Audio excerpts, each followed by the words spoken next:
श्री राम जय राम जय जय राम, श्री राम जय राम जय जय राम।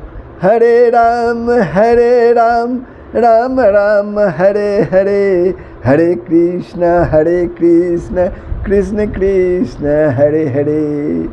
बंधुओं, प्रभु आप लोगों ने श्री आनंद रामायण के सार कांड के 11वें सर्ग में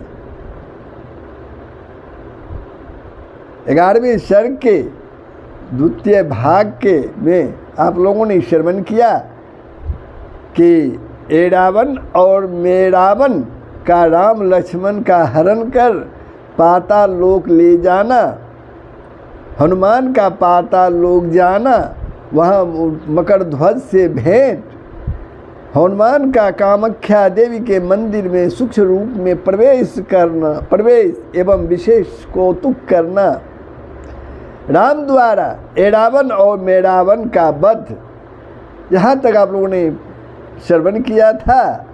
अब आगे का जो प्रसंग है वो है सारकांड के 11वें सर्ग के तीसरे भाग में कुंभकर्ण का वध और मेघनाथ के अभिचार जग का विध्वंस, मेघनाथ का वध। ये प्रसंग आप श्रवण करेंगे। प्रभु, प्रसंग प्रारंभ करने के पहले आप लोगों से नम्र निवेदन है, बार बार मैं निवेदन कर रहा हूँ कि यदि आपने मेरे YouTube channel Sanatan Darshan with Dinesh को सब्सक्राइब नहीं किया है तो अवश्य कर दें, बेल आइकन को दबा दें, कमेंट करें, शेयर करें, लाइक करें। जय श्री हरि।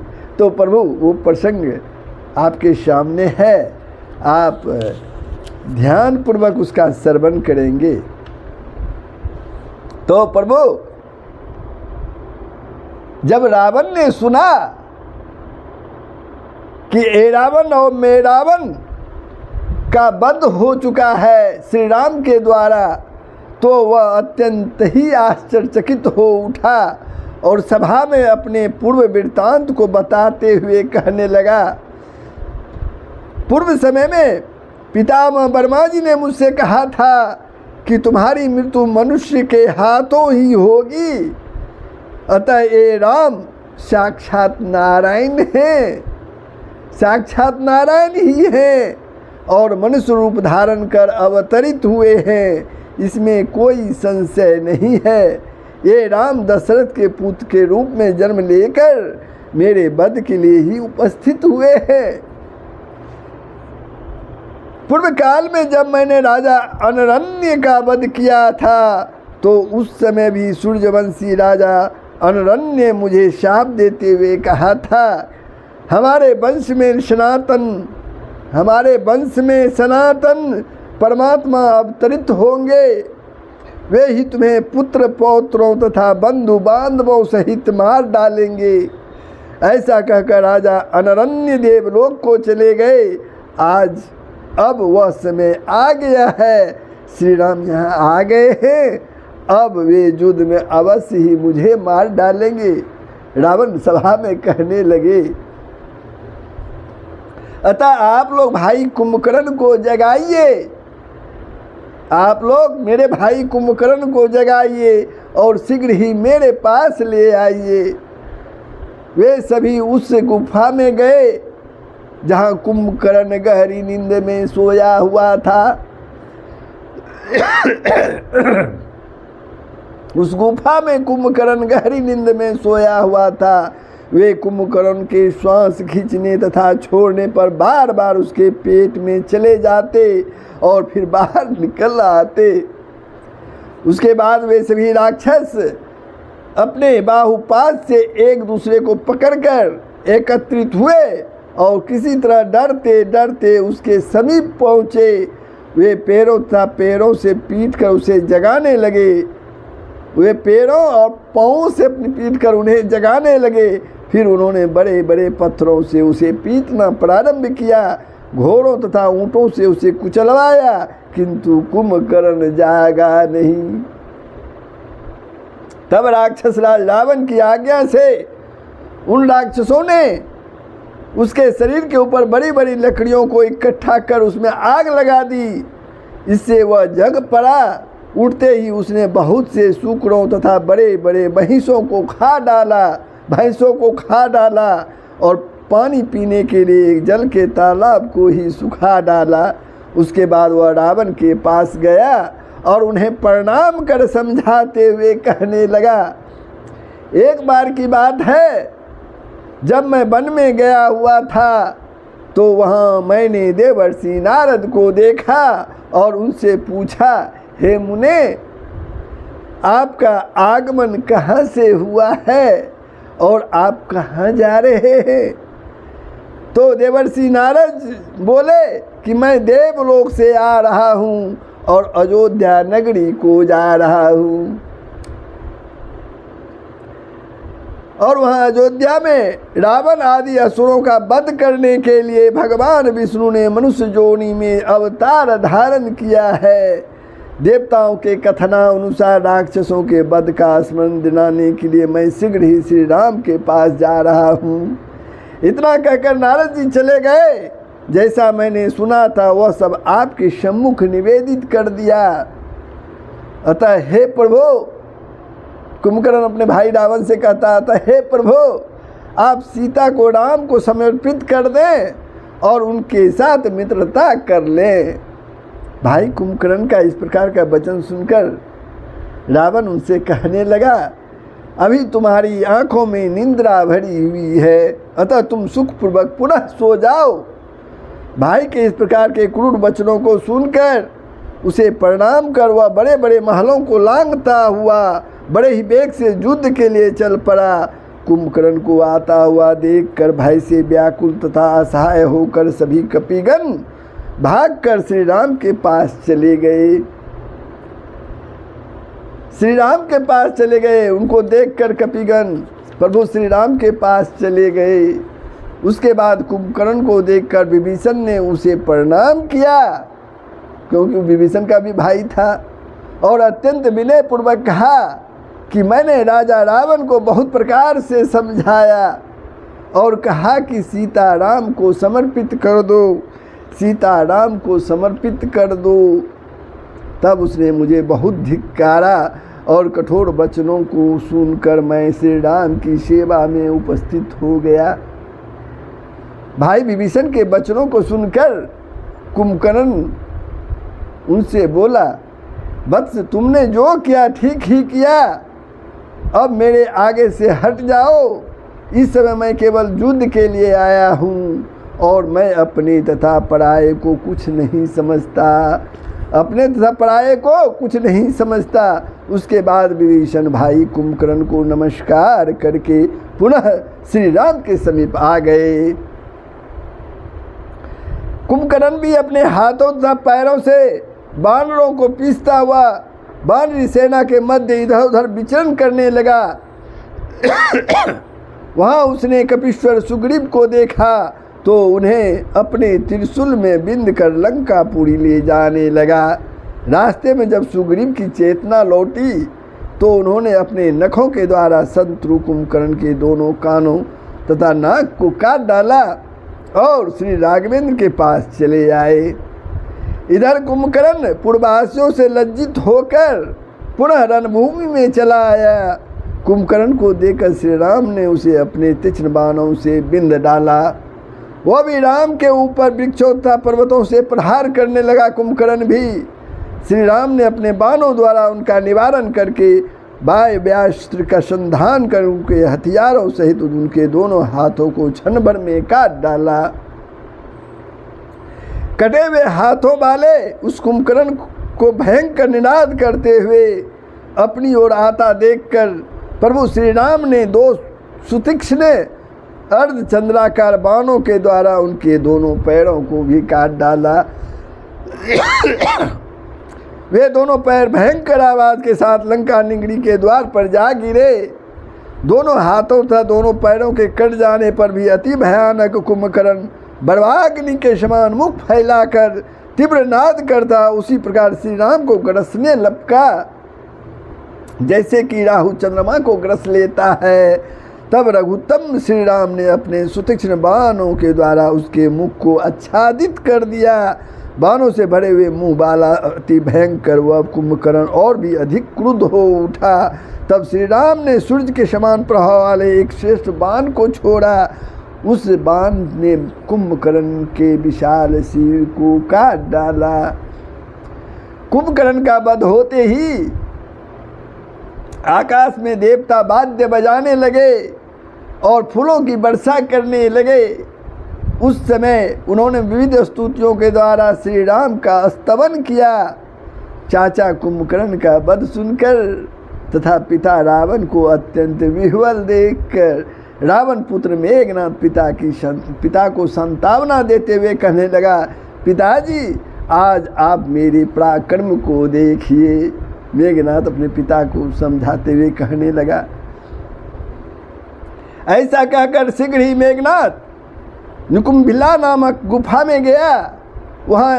वहाँ वह लाल वर्ण की माला तथा लाल वर्ण के वस्त्र धारण करके अपनी रक्षा के लिए, दिव्य शास्त्रों की प्राप्ति के लिए और विजय प्राप्ति के लिए अभिचार कर्मों के द्वारा हवन की सामग्री, हवन की तैयारी करने लगा। वहाँ वह योगिनी वट के समीप गुफा में भूमि पर एकांत में बैठ गया। उसने वहाँ अपनी रक्षा के लिए जल, वायु, अग्नि, सर्प, राक्षस तथा कांटों से अपने चारों ओर 7 दुर्गम घेरे बना लिए। 7 दुर्गम घेरे बना लिए।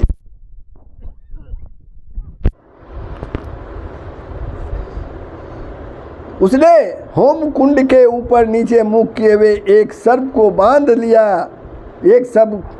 दिया। लाल पुष्पमाला तथा लाल वस्त्र धारण करके तथा सारे शरीर में रक्त वर्ण के चंदन का अनुलेपन करके वह लाल पुष्प, लाल अक्षत, गुंजा, सरसों, चंदन, ईख, खदीर, आम्र, पलाश, गुल्लर, भल्लातक की गुठली, समीधा, उड़द, मांस, भल्लातक के फल, विभितक का फल, सर्पखंड, मंडूक, चर्म, दांत, स्नायु, लोम और विविध वनचर प्राणियों के मांस से मंत्रोच्चारण पूर्वक हवन करने लगा। इस प्रकार उसने एकांत स्थान में आंखों को बंद करके हवन प्रारंभ कर दिया। मेघनाथ ने, विभीषण ने जब हवन का भयंकर धुआं देखा तो बताया कि दुरात्मा मेघनाथ ने हवन प्रारंभ कर दिया है। यदि उस दुर्मति मेघनाथ का हवन निर्विघ्न पूर्ण हो गया तो हे राम, वह मेघनाथ देवता तथा असुरों किसी के लिए भी अपराजय हो जाएगा। अतः शीघ्र ही लक्ष्मण के हाथों उसका मैं वध करवा दूंगा। जो 12 वर्षों तक निद्रा तथा आहार से रहित हो, उसी के हाथों उस दुरात्मा का वध ब्रह्मा जी ने निश्चित किया है। हे रघुत्तम, ये लक्ष्मण जब से अयोध्या से निकले हैं तभी से न तो भोजन किया है न ही निंद्रा ली है। ये बराबर आपकी सेवा करते आ रहे हैं। हे राजेंद्र, मैं इस बात की भलीभांति जानता हूँ। उसके बाद श्री राम की अनुमति प्राप्त कर हनुमान आदि प्रधान वीर सेनापतियों तथा लक्ष्मण को साथ लेकर विभीषण वहाँ गए और उन्होंने लक्ष्मण को निकुंभिला का होम स्थान दिखलाया।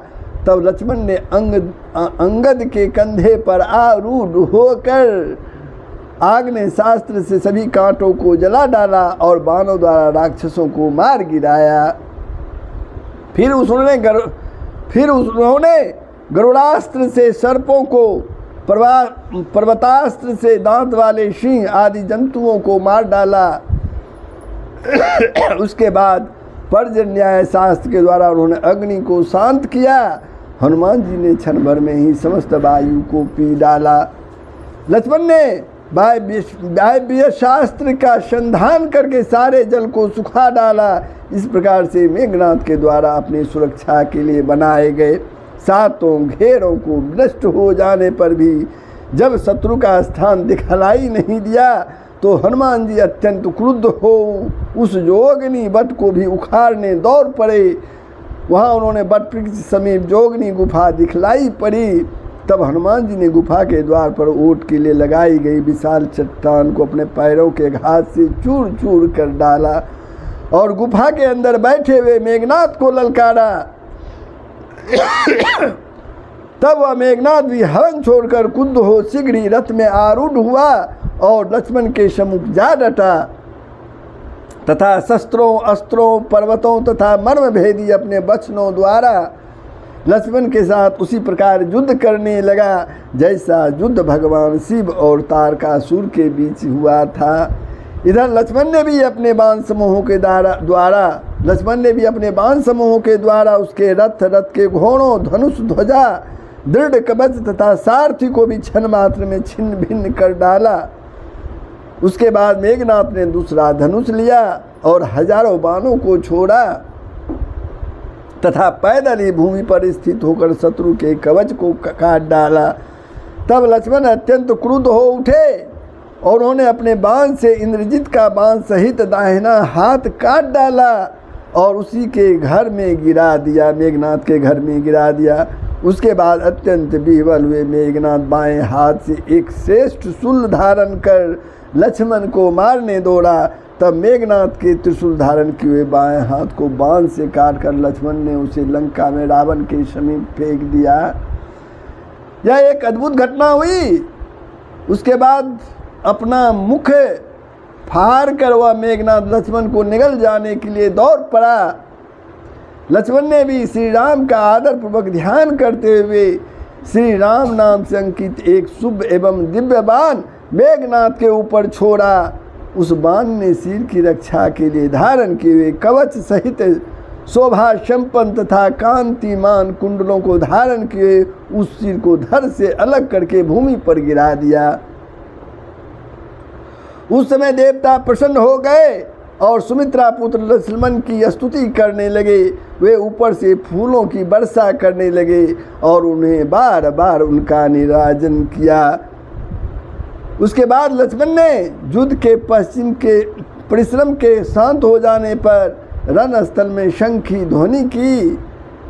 सीता ने शंखनाद सुना तो उन्होंने बड़े ही आदर से त्रेता को भेजा और उसके बताए जाने पर सारा समाचार जानकर उन्हें बड़े ही प्रसन्नता हुई। उसके बाद उस मेघनाथ के सिर को पकड़कर लक्ष्मण ने श्री राम जी को दिखाने के लिए लक्ष्मण से शीघ्र ही चलने को कहा। उसके बाद लक्ष्मण अंगद के कंधे पर बैठकर विभीषण तथा अन्य सभी वानरों को साथ लेकर अनेक प्रकार के वाद्यों की ध्वनि के साथ श्री राघव के पास आ गए। उन्होंने श्री राम को प्रणाम कर मेघनाथ का कटा हुआ सिर दिखाया। तब राम ने सिर देखकर लक्ष्मण का आलिंगन किया और उन्हें बड़ी ही प्रसन्नता हुई। इस प्रकार मेघनाथ का अंत हुआ लक्ष्मण के द्वारा। तो प्रभु ये प्रसंग आपको कैसा लगा कमेंट के माध्यम से ज़रूर बताएंगे। वीडियो को ज़रूर सब्सक्राइब कर देंगे, बेलकन को दबा देंगे, शेयर करेंगे, कमेंट करेंगे। जय श्री हरि, जय श्री राम, जय बजरंगबली। सबका भलाई होगा, पूरे विश्व का कल्याण होगा। सनातन धर्म का यही मूल तत्व है।